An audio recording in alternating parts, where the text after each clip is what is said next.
Good morning students. ਹਾਂਜੀ ਰਾਜੇ, ਆਪਾਂ ਜਿਹੜਾ ਤੁਹਾਡਾ SS ਦਾ ਫਸਟ ਚੈਪਟਰ ਸੀਗਾ ਪ੍ਰੀਵੀਅਸ ਲੈਕਚਰ 'ਚ ਆਪਾਂ ਸਟਾਰਟ ਕੀਤਾ ਸੀ ਅਤੇ ਥੋੜ੍ਹਾ ਬਹੁਤ ਆਪਾਂ ਜਾਣਿਆ ਸੀ ਜਿਹੜਾ ਇੰਡੀਅਨ ਇੰਟਰੋਡਕਸ਼ਨ 'ਚ। ਠੀਕ ਹੈ ਜੀ। ਦੈਨ ਅੱਜ ਆਪਾਂ ਜਿਹੜਾ ਸਟਾਰਟ ਕਰਨਾ ਨੈਕਸਟ ਜਿਹੜਾ ਤੁਹਾਡਾ ਟੋਪਿਕ ਹੈਗਾ ਇਸ ਚੈਪਟਰ ਦਾ ਸਿਚੁਏਸ਼ਨ 'ਚ ਕਿ ਵੀ ਕੀ ਸਥਿਤੀ ਹੈ ਇੰਡੀਆ ਦੀ। ਆਪਾਂ ਕਹਿ ਦਈਏ ਜੇ ਆਪਾਂ ਵਰਲਡ ਮੈਪ ਦੀ ਗੱਲ ਕਰਦੇ ਹਾਂ, ਠੀਕ ਹੈ, ਅਰਥ ਦੀ ਗੱਲ ਕਰਦੇ ਹਾਂ, ਗਲੋਬ ਦੀ ਗੱਲ ਕਰਦੇ ਹਾਂ, ਦੈਨ ਮੀਨਜ਼ ਉਹਦੀ ਜਿਹੜੀ ਆਪਾਂ ਕਹਿ ਦਈਏ ਸਿਚੁਏਸ਼ਨ ਜਾਂ ਸਥਿਤੀ ਹੈ ਕਿੱਥੇ ਆ। ਠੀਕ ਹੈ, ਮੀਨਜ਼ ਆਪਾਂ ਕਹਿ ਦਈਏ ਉਹਦੇ ਨੇੜੇ ਤੇੜੇ ਕੀ ਚੀਜ਼ ਲੱਗਦੀ ਹੈ, ਉਸ ਬਾਰੇ ਗੱਲ ਕਰਨੀ ਹੈ। India is a giant country which extend in the south of continent of Asia. It has triangular shape due to the great mountainous wall of Himalaya in the north and Indian Ocean in south.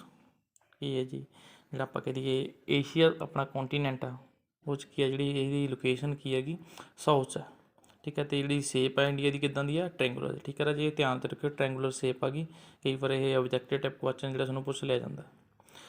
ਇਸ ਤੋਂ ਬਾਅਦ ਇਹਦੇ ਜਿਹੜੇ north ਦੀ ਆਪਾਂ ਗੱਲ ਕਰਾਂਗੇ India ਦੀ ਕੀ ਹੈਗਾ, Himalaya mountain. Himalaya mountain ਆਪਾਂ ਕਹਿ ਦਈਏ ਕਿ ਇੱਕ ਵਾਲ ਆ ਗਈ। ਐਂਡ ਸਾਊਥ 'ਚ ਇਹਦੀ ਕੀ ਹੈਗਾ, ਇੰਡੀਅਨ ਓਸ਼ਨ। ਐਂਡ ਇਹਦੇ ਇੱਕ ਸਾਈਡ ਜੇ ਆਪਾਂ ਵੈਸਟਰਨ ਸਾਈਡ ਦੀ ਗੱਲ ਕਰਦੇ ਹਾਂ ਤਾਂ ਕੀ ਹੈਗਾ, ਅਰਾਬੀਅਨ ਸੀ। ਐਂਡ ਦੂਸਰੀ ਸਾਈਡ ਕੀ ਆ, ਵੇ ਆਫ ਬੰਗਾਲ। ਠੀਕ ਹੈ, ਇਹ ਜਿਹੜੀਆਂ ਚਾਰੇ ਚੀਜ਼ਾਂ ਨੇ ਤੁਸੀਂ ਯਾਦ ਰੱਖਣੀਆਂ। ਨੌਰਥ 'ਚ ਕੀ ਹੈਗਾ, ਹਿਮਾਲਿਆ, ਸਾਊਥ 'ਚ ਇੰਡੀਅਨ ਓਸ਼ਨ, ਵੈਸਟ 'ਚ ਅਰਾਬੀਅਨ ਸੀ। ਠੀਕ ਹੈ, ਅਤੇ ਈਸਟ 'ਚ ਕੀ ਹੈਗਾ, ਵੈਸਟ ਬੇ ਆਫ ਬੰਗਾਲ। ਠੀਕ ਹੈ ਰਾਜੇ, ਇਹ ਕੀ ਸੀਗਾ ਮੇਨ ਆਪਾਂ ਕਹਿ ਦਈਏ ਇਹਦੇ ਏਰੀਏ ਨੇ ਜਿਹੜੇ ਨਾਲ ਲੱਗਦੇ ਨੇ। Due to it is location in the eastern hemisphere it is counted among the eastern countries. ਠੀਕ ਹੈ, ਜਿਹੜੀ ਇਹਦੀ ਈਸਟ 'ਚ ਹੋਣ ਕਰਕੇ ਕੀ ਹੈਗਾ, ਇਹਨੂੰ ਆਪਾਂ ਕਹਿੰਦੇ ਜਦੋਂ ਵਰਲਡ ਮੈਪ 'ਤੇ ਆਪਾਂ ਗੱਲ ਦੇਖਾਂਗੇ ਜਾਂ ਗਲੋਬ 'ਤੇ ਇਹਨੂੰ ਦੇਖਦੇ ਹਾਂ। ਠੀਕ ਹੈ, ਇੰਡੀਆ ਦੀ ਲੋਕੇਸ਼ਨ ਦੈਨ ਇਹ ਈਸਟਰਨ ਸਾਈਡ 'ਤੇ ਆ ਮੈਪ 'ਤੇ, ਇਸ ਕਰਕੇ ਇਹਨੂੰ ਈਸਟਰਨ ਜਿਹੜੀਆਂ ਕੰਟਰੀਆਂ 'ਚ ਕਾਊਂਟ ਕੀਤਾ ਜਾਂਦਾ। ਦੀ international C routes passing through the Indian Ocean connect India to the developed country, European and American of West on one hand and on the other with East and Far East countries of China, Japan, Indonesia and Australia. ਠੀਕ ਹੈ, ਜਿਹੜੇ ਆਪਾਂ ਕਹੀਏ main route ਨੇ, mostly ਆਪਾਂ ਗੱਲ ਕਰਦੇ ਹਾਂ ਵਾਟਰ ਰੂਟ ਦੀ। ਠੀਕ ਹੈ, ਮੀਨ ਜੇ ਆਪਾਂ ਕਹਿੰਦੇ ਸੀ ਜਿਹੜੇ ਰੂਟ ਨੇ। ਠੀਕ ਹੈ, ਸਮੁੰਦਰੀ ਜਿਹੜੇ ਰਸਤੇ ਨੇ, ਸਮੁੰਦਰੀ ਰਾਹੀਂ ਜਿਹੜਾ ਆਪਾਂ ਆਵਾਜਾਈ ਚੱਲਦੀ ਹੈ, ਉਹ 'ਚ ਕੀ ਗੱਲ ਆ ਰਾਜੇ ਕਿ ਜਿਹੜੇ ਮੇਨ ਆਪਾਂ ਕਹਿੰਦੇ ਵੈਸਟਰਨ ਦੀਆਂ ਜਿਹੜੀਆਂ ਕੰਟਰੀਆਂ ਜਾਂ ਈਸਟ ਦੀਆਂ ਕੰਟਰੀਆਂ ਨੇ, ਇਹਨਾਂ ਦਾ ਆਪਸ ਵਿੱਚ ਜਿਹੜਾ ਕਨੈਕਟ ਕਿਹਦੇ ਥਰੂ ਹੁੰਦਾ ਗਾ, ਇੰਡੀਅਨ ਓਸ਼ਨ ਦੇ, ਜਿਹੜਾ ਕਿ ਇੰਡੀਆ ਨਾਲ ਲੱਗਦਾ। ਇਸ ਕਰਕੇ ਇੰਡੀਆ ਦਾ ਜਿਹੜਾ ਯੂਰਪੀਅਨ ਅਤੇ ਅਮੈਰੀਕਨ ਜਿਹੜੀਆਂ ਕੰਟਰੀਆਂ ਨੇ ਉਹਨਾਂ ਨਾਲ ਕੀ ਹੈਗਾ ਆਪਾਂ ਕਹਿੰਦੇ ਟਰੇਡ ਵਗੈਰਾ ਚੱਲਦਾ। ਠੀਕ ਹੈ, ਇਸ ਤੋਂ ਇਲਾਵਾ ਜਿਹੜੇ ਚਾਈਨਾ, ਜਪਾਨ, ਇੰਡੋਨੇਸ਼ੀਆ, ਆਸਟ੍ਰੇਲੀਆ ਵਗੈਰਾ ਕੰਟਰੀਆਂ ਨੇਗੀਆਂ ਜਿਹੜੀਆਂ ਈਸਟ 'ਚ ਪਾਈਆਂ ਜਾਂਦੀਆਂ ਨੇ, ਉਹਨਾਂ ਨਾਲ ਵੀ ਕੀ ਹੈਗਾ ਕਨੈਕਟਡ ਹੈ। Extend these trade relations through a sea route are also emerging with Africa and Middle East countries. Its trading importance also increased after the opening of Suez Canal. This canal has reduced the distance by 4,800 kilometers between India and parts of Western Europe. In this way, India has central location in the Indian Ocean. ਜਿਹੜੀ India ਦੀ location ਕੀ ਹੈਗੀ ਆ ਜੀ, ਉਹ ਕਿੱਥੇ ਹੈਗੀ, central 'ਚ। Only due to it is central location it could on the one hand oppress the militancy which is operating in Sri Lanka and Maldives, and the other protect ocean highwaymen rover in the last decade. To the other hand, by utilizing its power, navy, and ultimately help to the restore peace. That is why India has important place in group of SAARC countries. Table 1.1 represent some important data about SAARC nation. This clear reflect the importance of India in term of area and population. ਅਸੀਂ ਕੀ ਹੈ, ਇੱਕ shark ਇੱਕ group ਹੈ। ਠੀਕ ਹੈ, ਜਿਹਦਾ ਕਿ ਆਪਾਂ ਫੁੱਲ ਫਾਰਮ ਦੀ ਜਦੋਂ ਗੱਲ ਕਰਾਂਗੇ, ਸਾਊਥ, ਠੀਕ ਹੈ, ਐਸ ਤੇ ਸਾਊਥ ਏਸ਼ੀਆ ਐਸੋਸੀਏਸ਼ਨ। ਠੀਕ ਹੈ, ਇਹ ਤੇ ਏਸ਼ੀਆ, ਇਹ ਤੇ ਐਸੋਸੀਏਸ਼ਨ ਆਪਾਂ ਕਹਿ ਦਈਏ ਰਿਸੋਰਸ ਕਾਰਪੋਰੇਸ਼ਨ। ਠੀਕ ਹੈ, ਰਿਸਰਚ ਕਾਰਪੋਰੇਸ਼ਨ, ਇਹਦਾ ਕੀ ਹੈ ਫੁੱਲ ਫਾਰਮ ਹੈਗੀ। ਆਪਾਂ ਕਹਿ ਦਈਏ ਜਿਹੜੀਆਂ ਇੰਡੀਆ ਦੇ ਨਾਲ ਲੱਗਦੀਆਂ ਕੰਟਰੀਆਂ ਨੇ, ਠੀਕ ਹੈ, 8 ਕੰਟਰੀਆਂ ਨੇ, ਉਹਨਾਂ ਦਾ ਆਪਾਂ ਇੱਕ ਕਹਿ ਦਈਏ ਇੱਕ ਗਰੁੱਪ ਹੈ ਜਿਹੜਾ ਕਿ ਇੱਕ ਦੂਜੇ ਦੇ ਆਪਾਂ ਕਹਿ ਦਈਏ ਹੈਲਪ ਕਰਦੇ ਨੇ। ਅਤੇ ਇੰਡੀਆ ਨੇ ਜਿਹੜਾ ਮੋਸਟ ਜਿਹੜਾ ਸ਼੍ਰੀਲੰਕਾ ਅਤੇ ਮਾਲਦੀਵ ਵਗੈਰਾ ਕੰਟਰੀ ਨੇ ਉਹਨਾਂ 'ਚ ਟੈਰਰਿਸਟ, ਠੀਕ ਹੈ, ਜਾਂ ਆਪਾਂ ਕਹੀਏ ਰੋਵਰਜ਼ ਨੇ, ਉਹਨਾਂ ਤੋਂ ਆਪਾਂ ਕਹਿ ਦਈਏ ਜਿਹੜੀਆਂ ਇਹ ਕੰਟਰੀਆਂ ਨੇ ਛੋਟੀਆਂ ਕੰਟਰੀਆਂ ਉਹਨਾਂ ਨੂੰ ਕਈ ਵਾਰ ਹੈਲਪ ਜਿਹੜੀ ਪ੍ਰੋਵਾਈਡ ਕੀਤੀ ਹੈ। ਠੀਕ ਹੈ, ਜਿਹੜੇ ਆਪਾਂ ਸਾਰਕ ਦੀ ਗੱਲ ਕਰਦੇ ਹਾਂ ਉਸ ਕਿਹੜੀ ਕੰਟਰੀਆਂ ਦੀਆਂ ਨੇ, ਦੇਖੋ ਰਾਜੇ ਫਸਟ 'ਤੇ ਇੰਡੀਆ, ਪਾਕਿਸਤਾਨ, ਨੇਪਾਲ, ਬੰਗਲਾਦੇਸ਼, ਭੂਟਾਨ, ਸ਼੍ਰੀਲੰਕਾ, ਮਾਲਦੀਵ, ਅਫਗਾਨਿਸਤਾਨ। ਠੀਕ ਹੈ, ਇਹ ਜਿਹੜੀਆਂ 8 ਕੰਟਰੀਜ਼ ਨੇ ਇਹ ਤੁਸੀਂ ਨਾਮ ਯਾਦ ਰੱਖਣੇ, ਕਈ ਵਾਰ ਤੁਹਾਨੂੰ ਸਾਰਕ ਬਾਰੇ ਜਿਹੜਾ ਕੁਐਸਚਨ ਹੈ ਇਹ ਆ ਜਾਂਦਾ ਹੈ। ਠੀਕ ਹੈ ਰਾਜੇ, ਨੈਕਸਟ ਆਪਾਂ ਜਿਹੜਾ ਗੱਲ ਕਰਨ ਜਾ ਰਹੇ ਹਾਂਗੇ ਉਹ ਹੈ ਰਾਜੇ ਲੋਕੇਸ਼ਨਲ ਐਕਸਟੈਂਡ।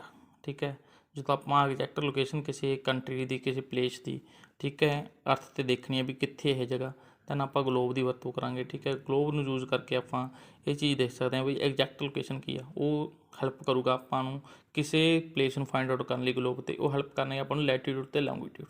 ਠੀਕ ਹੈ, ਤੁਸੀਂ ਦੇਖੋ ਹੋਣਾ ਗਲੋਬ 'ਤੇ ਇੱਕ ਤਾਂ ਵਰਟੀਕਲ, ਇੱਕ ਹੋਰੀਜੈਂਟਲ ਲਾਈਨਾਂ ਜਿਹੀਆਂ ਬਣੀਆਂ ਹੁੰਦੀਆਂ ਨੇ। ਠੀਕ ਹੈ, ਉਹ ਹੁੰਦੇ ਨੇ ਲੌਂਗੀਟਿਊਡ ਅਤੇ ਲੈਟੀਟਿਊਡ। ਠੀਕ ਹੈ, ਇੰਡੀਆ ਐਕਸਟੈਂਡ ਬਿਟਵੀਨ, ਜੇ ਆਪਾਂ ਗੱਲ ਕਰੀਏ ਨੌਰਥ ਲੈਟੀਟਿਊਡ ਤੋਂ ਲੈ ਕੇ, ਠੀਕ ਹੈ, ਇਹ ਹੈਗਾ 8 ਡਿਗਰੀ 4 ਮਿੰਟ। ਠੀਕ ਹੈ ਰਾਜੇ, ਜੇ 8 ਡਿਗਰੀ 4 ਮਿੰਟ, ਜਿਹੜੇ ਪਿਛਲਾ ਅੱਖਰ ਹੁੰਦੇ ਨੇ ਉਹ ਕੀ ਨੇ 4 ਮਿੰਟ, ਜਿਵੇਂ 37 ਡਿਗਰੀ 6 ਮਿੰਟ। ਇਹ ਜਦੋਂ ਆਪਾਂ ਤੁਹਾਡੀ ਕਲਾਸ ਲੱਗੂ ਉਦੋਂ ਤੁਹਾਨੂੰ ਚੰਗੀ ਤਰ੍ਹਾਂ ਇਹ ਚੀਜ਼ ਸਮਝਾਵਾਂਗੇ। ਨੌਰਥ ਲੈਟੀਟਿਊਡ ਜਿਹੜੀ ਲੋਕੇਸ਼ਨ ਯਾਦ ਰੱਖਿਓ। ਠੀਕ ਹੈ, 8 degree 4 minute, 37 degree 6 minute north latitude, and 67 degree 7 minute and 97 degree 25 minute east longitude. ਠੀਕ ਹੈ, ਇਹ ਕੀ ਹੈਗੀ ਇੰਡੀਆ ਦੀ ਜਿਹੜੀ ਆਪਾਂ ਕਹਿ ਦਈਏ latitude longitude location. The tropic of cancer ਡਿਵਾਈਡਸ the country into 2 parts, the northern and southern. ਜਿਹੜੀ ਟ੍ਰੋਪਿਕ ਆਫ ਕੈਂਸਰ ਆ ਉਹ ਇੰਡੀਆ ਦੋ ਪਾਰਟ 'ਚ ਡਿਵਾਈਡ ਕਰ ਰਹੀ ਆ। According to area, north India is twice as big as south India. If we draw a straight line from Kashmir in the north and to Kanyakumari in the south, as its length would be 30 to 14 kilometre. ਠੀਕ ਹੈ ਜੀ, 300 ਆਪਾਂ ਕਹਿ ਸਕਦੇ ਹਾਂ ਵੀ 30 to 114 kilometre. ਠੀਕ ਹੈ, this distance would represent the latitudinal difference of 292 on the land, which would be nearly 1/3 of the north hemisphere. Similarly, from the east situated Arunachal Pradesh to the western frontier, the run of Kutch, there exists 29 degree 12 longitudinal difference, which is equal to 2933 kilometer distance. Due to this difference only, there is sunrise in Arunachal Pradesh and Gujarat has still 2 hours left of night। ਠੀਕ ਹੈ, ਆਪਾਂ ਕੱਲ੍ਹ ਵੀ ਗੱਲ ਕਰੀ ਸੀ, ਜੇ ਆਪਾਂ north Kashmir ਤੋਂ ਲੈ ਕੇ ਸਾਊਥ ਵੱਲ ਇੱਕ ਸਟੇਟ ਲਾਈਨ ਆਪਾਂ ਡਰਾ ਕਰ ਦਈਏ ਰਾਜੀ, ਤਾਂ ਜਿਹੜੀ ਇੰਡੀਆ ਦੀ ਆਪਾਂ ਕਹੀਏ ਡਿਸਟੈਂਸ ਆ ਉਹ ਕਿੰਨਾ ਹੋਊਗਾ 30 to 14 ਕਿਲੋਮੀਟਰ। ਠੀਕ ਹੈ, ਜੇ ਆਪਾਂ ਈਸਟ ਤੋਂ ਵੈਸਟ ਦੀ ਗੱਲ ਕਰਦੇ ਹਾਂ ਵੀ ਕਿੰਨਾ ਸਪਰੈਡ ਹੋਇਆ ਹੋਇਆ ਤਾਂ 2933 ਕਿਲੋਮੀਟਰ। ਠੀਕ ਹੈ, ਅਤੇ ਏਸ਼ੀਆ ਜਿਹੜਾ ਆਪਾਂ ਕਹਿ ਦਈਏ ਇੰਨਾ ਜ਼ਿਆਦਾ ਸਪਰੈਡ ਹੋਣ ਕਰਕੇ ਹੀ ਆਪਾਂ ਕਹਿੰਦੇ ਆਕਾਰ ਇੱਦਾਂ ਹੋਣ ਕਰਕੇ ਹੀ ਇਹਦਾ ਈਸਟ 'ਚ ਜਿਹੜਾ ਅਰੁਣਾਚਲ ਪ੍ਰਦੇਸ਼ 'ਚ ਜਦੋਂ ਆਪਾਂ ਕਹਿੰਦੇ ਸੂਰਜ ਨਿਕਲਦਾ ਉਸ ਤੋਂ ਬਾਅਦ ਕੀ ਹੈਗਾ, ਜਦੋਂ ਉਸ ਟਾਈਮ ਜਦੋਂ ਅਰੁਣਾਚਲ ਪ੍ਰਦੇਸ਼ 'ਚ ਸੂਰਜ ਜਿਹੜਾ ਆਪਾਂ ਕਹਿੰਦੇ ਨਿਕਲ ਰਿਹਾ ਹੁੰਦਾ ਤਾਂ ਦੈਨ ਉਸ ਟਾਈਮ ਜਿਹੜਾ ਗੁਜਰਾਤ ਦੀ ਆਪਾਂ ਗੱਲ ਕਰਦੇ ਹਾਂ ਜਿਹੜੇ area run of Kutch last ਆਪਾਂ ਕਹਿ ਦਈਏ ਵੈਸਟ 'ਚ ਏਰੀਆ ਹੈਗਾ ਇੰਡੀਆ ਦਾ, ਉੱਥੇ ਕੀ ਹੈਗਾ 2 ਘੰਟੇ ਦੀ ਹਲੇ ਰਾਤ ਬਾਕੀ ਹੁੰਦੀ ਹੈ। Due to the great longitude and latitude extend it is also as a subcontinent. ਠੀਕ ਹੈ, ਇੰਨਾ ਜ਼ਿਆਦਾ ਆਪਾਂ ਕਹਿ ਦਈਏ ਇਹਦਾ ਲੈਟੀਟਿਊਡ ਅਤੇ ਲੌਂਗੀਟਿਊਡ ਐਕਸਟੈਂਡ ਹੋਣ ਕਾਰਨ ਕਿ ਇਸ ਨੂੰ ਕੀ ਕਿਹਾ ਜਾਂਦਾ ਸਬ ਕੰਟੀਨੈਂਟ। ਸਬ ਕੰਟੀਨੈਂਟ ਕੀ ਹੁੰਦਾ ਰਾਜੇ, ਹੁਣ ਆਪਾਂ ਉਸ ਬਾਰੇ ਪੜ੍ਹਨੇ ਆ। Subcontinent is a big and independent region. ਆਪਾਂ ਕਹਿ ਦਈਏ ਇੱਕ ਬਹੁਤ ਜ਼ਿਆਦਾ ਵੱਡਾ ਏਰੀਆ ਹੁੰਦਾ ਜਿਹੜਾ ਕਿ ਇੰਡੀਪੈਂਡੈਂਟ ਹੁੰਦਾ, ਮੀਨਜ਼ ਆਪਾਂ ਕਹਿ ਦਈਏ ਨੇੜੇ ਦੀ ਜਿਹੜੀ ਉਹਦੇ ਏਰੀਆ ਨੇ ਉਹਨਾਂ ਤੋਂ ਅਲੱਗ ਸੋ ਹੋਵੇ। ਠੀਕ ਹੈ, whose land frontier are formed by different physical features which different it from its surrounded region।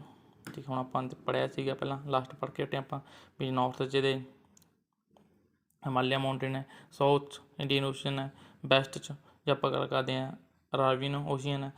ਠੀਕ ਹੈ, ਅਤੇ ਦੂਸਰੀ ਸਾਈਡ ਜੇ ਆਪਾਂ ਈਸਟ ਦੀ ਗੱਲ ਕਰਦੇ ਹਾਂ ਉੱਧਰ ਕੀ ਹੈ ਬੇ ਆਫ ਬੰਗਾਲ। ਠੀਕ ਹੈ, ਮੀਨਜ਼ ਫਿਜ਼ੀਕਲੀ ਫਰੰਟੀਅਰ ਇਹਨੂੰ ਕੀ ਹੈ ਜਿਹੜੇ ਫਿਜ਼ੀਕਲ ਆਪਾਂ ਕਹਿ ਦਈਏ ਕੁਦਰਤੀ ਨੈਚੁਰਲ ਤੌਰ 'ਤੇ ਕੀ ਹੈਗਾ ਅਲੱਗ ਸੋ ਹੁੰਦਾ। ਇਹ ਚੀਜ਼ਾਂ ਨੇ ਜਿਹੜੀਆਂ ਇਹਨੂੰ ਇੰਡੀਆ ਨੂੰ ਬਾਕੀ ਦੀਆਂ ਜਿਹੜੀਆਂ ਕੰਟਰੀਆਂ ਨੇ ਉਹਨਾਂ ਤੋਂ ਅਲੱਗ ਕਰਦੀਆਂ ਨੇ, ਇਸ ਕਰਕੇ ਕੀ ਹੈ ਇਹਨੂੰ ਕੀ ਕਿਹਾ ਜਾਂਦਾ ਗਾ ਸਬ continent.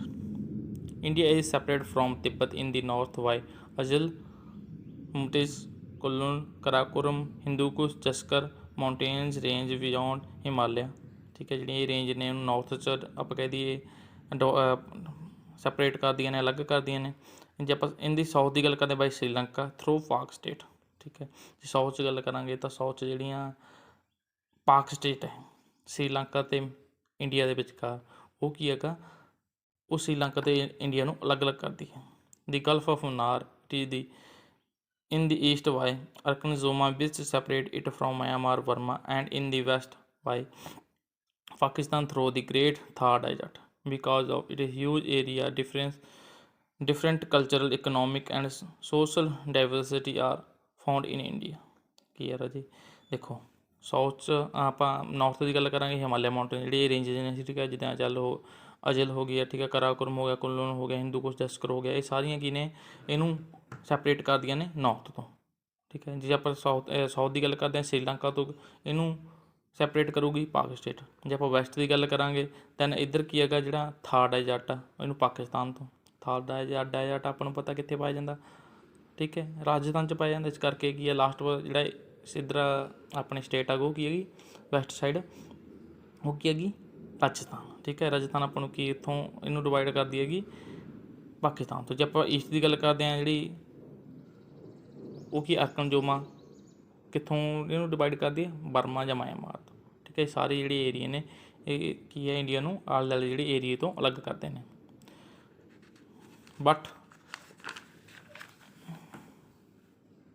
irrespective of this there exists unity in the country in term of climate and culture extra ਠੀਕ ਹੈ। ਪਰ ਇਸ ਸਭ ਦੇ ਇਹ ਸਭ ਆਪਾਂ ਕਹਿ ਦਈਏ ਡਾਇਵਰਸਿਟੀ ਭਿੰਨਤਾਵਾਂ ਹੋਣ ਦੇ ਬਾਵਜੂਦ ਵੀ ਇੱਥੇ ਕੀ ਇੰਡੀਆ 'ਚ ਇੱਕ ਯੂਨਿਟੀ ਹੈ ਠੀਕ ਹੈ। ਅੱਜ ਆਪਾਂ ਇੰਨਾ ਹੀ ਕਰਾਂਗੇ। ਨੈਕਸਟ ਜਿਹੜਾ ਹੋਊਗਾ ਤੁਹਾਡਾ ਲੈਕਚਰ ਉਹ 'ਚ ਆਪਾਂ ਅੱਗੇ ਇਹਨੂੰ ਕੰਟੀਨਿਊ ਕਰਾਂਗੇ ਠੀਕ ਹੈ ਜੀ।